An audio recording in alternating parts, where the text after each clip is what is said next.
আমাদের পড়ার বইয়ের মতো আমাদের জীবনটাও কিন্তু ঠিক প্রতিদিন শুরু থেকে শেষ একটা পৃষ্ঠা হয়ে থাকে। সেই শুরু পেজ থেকেই আজকের দিনটাও তোমাদের সাথে শেয়ার করা শুরু করলাম।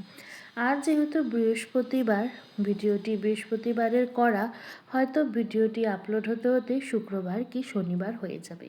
আর বৃহস্পতিবার মানেই লক্ষ্মীবার, আর সেই লক্ষ্মীবারে ঘরের ঠাকুরকে পুজো দিতে কিন্তু একটু দেরি হয়ে যায়। আর আমাদের বাঙালি পরিবারে বেশিরভাগ ঠাকুর ঘরেই মা লক্ষ্মী তো রয়েইছে। তাই আমরা প্রত্যেকেই জানি বৃহস্পতিবার একটি ভালো দিন, সেজন্য পুজো দিতেও অনেকটা সময় লাগে। সকাল সকাল স্নান সেরে সবার প্রথমেই আগে ঠাকুর ঘর দিয়ে শুরু করলাম। পুজো দিয়ে চা খেয়ে লেগে পড়েছি বাইরের কাজকর্মে। একদিকে মা রয়েছে রান্নাঘরে, আর আমি বাইরে এই সমস্ত কাজ রেডি করে সব কিছু করে তারপরে কিন্তু শাশুড়ি মাকে দেবো, আর শাশুড়ি মা রান্না করবে। তো আজকে রান্নার মেনুতে কী কী আছে অবশ্যই তোমরা দেখে নাও। সব কিছু আর আমি মুখে বললাম না। আমার এই ছোট্ট মিনি ব্লগটি তোমাদের কেমন লেগেছে অবশ্যই কিন্তু কমেন্টের মাধ্যমে জানাতে ভুলো না, কারণ তোমাদের একটি কমেন্ট আমাকে কিন্তু অনেক উৎসাহ করে।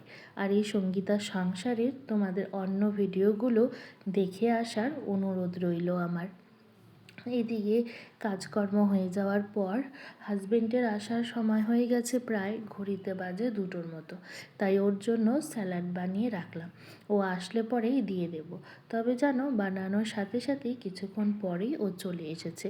তারপর সন্ধ্যার সময় বসে পড়লাম চা খেতে। এটা কিন্তু আমার চা নয়, এটা হচ্ছে মেয়ের টিচার এসেছে তার জন্য চা বানিয়ে নিলাম। তারপর চা বানিয়ে নিচ্ছি আমাদের জন্য। আমি দিদিভাই সবাই মিলে একসাথে বসে এখন একটু আড্ডা দেব, আর তার সাথে একটু চা না হলে কেমন হয় তোমরাই বলো। আর সঙ্গীতার সংসারে কে কে দুধ চা খেতে ভালোবাসো অবশ্যই কিন্তু কমেন্ট করে জানিও।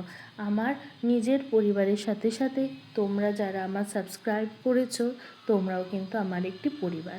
তোমরাও কিন্তু তোমাদের মতামত আমার কমেন্ট বক্সে রেখে যেও, তাহলে আমারও কিন্তু ভীষণ ভালো লাগবে। তারপর সোজা চলে আসলাম রাতের বেলা। রাতের খাবার খেয়ে তারপর আমাদের যে সমস্ত কাজ সেগুলো এখন করে নিচ্ছি। এইদিকে ফ্রেশ হয়ে তো চলে এসেছি, তারপর এখন ঘুমোতে যাব। তো চলো, আজকের ভিডিও এই পর্যন্তই। দেখা হবে আবার নতুন একটা ভিডিওতে, নতুন একটা